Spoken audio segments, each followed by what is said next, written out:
Hello everyone, जय शिव शंभू, जय मियाँ पार्वती। आइए देख लेते हैं आने वाले टाइम में आपको किन चीज़ों की तरफ से परेशानी आ सकती है या किस मैटर पे आपको कोई परेशानी आ सकती है ना। आइए देख लेते हैं। देखो, सबसे पहली जो आने वाले टाइम में आपको परेशानी जो आएगी आपकी लाइफ में, वो करियर के रिगार्डिंग आएगी। करियर की तरफ से आपको दिक्कत परेशानी हो सकती है। हो सकता है आपने अपने करियर के लिए बहुत कुछ चीज़ें प्लान करी हो, पर वो चीज़ें ना उस तरीके से ठीक से नहीं होंगी, है ना। हो सकता है यहाँ पर कन्फ्यूज़न वाली स्टेज बन जाए।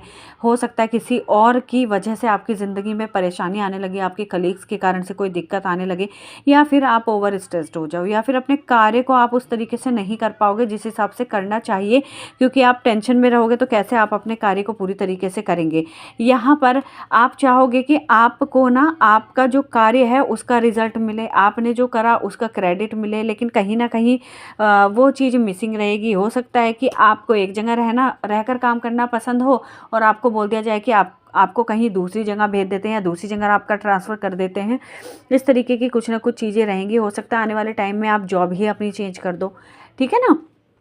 तो आपको इन सभी चीज़ों में ना तालमेल बैठाकर चलना पड़ेगा। आपको बहुत पेशेंस रखना पड़ेगा अपने कार्य क्षेत्र पर भी और अपनी लाइफ में भी, है ना। अगर जर्नल गाइडेंस की भी मैं बात करूँ तो इसमें जर्नल गाइडेंस में भी मैं यही कहना चाहूँगी आपको कि आपको चीज़ों को बहुत बैलेंस करके चलना पड़ेगा अपने कार्य क्षेत्र पर, वरना आपको किसी तरीके की परेशानी आ सकती है। हो सकता है ना कि आपका अभी काम बहुत अच्छा चल रहा है, लेकिन आगे जाकर आपको काम की वजह से ही स्ट्रेस होने लगे और फिर आप पूरा ध्यान अपने कार्य पर ना लगा पाएँ, है ना। काम की वजह से समटाइम्स ऐसा हो सकता है कि आप किन्हीं चीज़ों पर ध्यान ना दे पाएँ। मन करेगा ध्यान देने का, पर उस हिसाब से ध्यान नहीं दे पाओगे जिस हिसाब से ध्यान देना चाहिए, है ना। लेकिन एक बात तो पक्का है, आप इस टाइम पीरियड में आपको परेशानी तो रहेगी करियर की तरफ से, लेकिन कहीं ना कहीं से न्यू अपॉर्चुनिटी भी आती रहेंगी और उनको आप ग्रैब भी करोगे और आगे भी निकलोगे, ठीक है ना। लेकिन यहाँ पर एक चीज़ आपको मैं और बता दूँ कि मनी से रिलेटेड जितने भी आपके मैटर्स हैं उन पर ध्यान रखिएगा। खर्च करने से पहले ध्यान रखिएगा।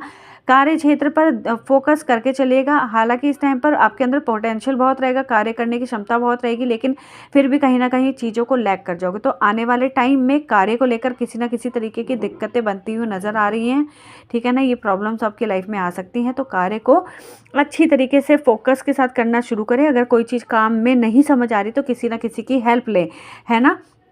बहुत ज़्यादा सोचना नहीं है, हिचकिचाना नहीं है, किसी इंसान की हेल्प ले लें जो उस काम का एक्सपर्टी हो या उसको पता हो पहले से उस कार्य को कैसे किया जाता है। तब आप थोड़ा सा आप किसी की हेल्प लेंगे तो आप अपने कार्य को बहुत अच्छी तरीके से कर पाएंगे। तो इस तरीके की परेशानी थोड़ी बहुत आपकी लाइफ में आ रही है तो सॉल्यूशन मैंने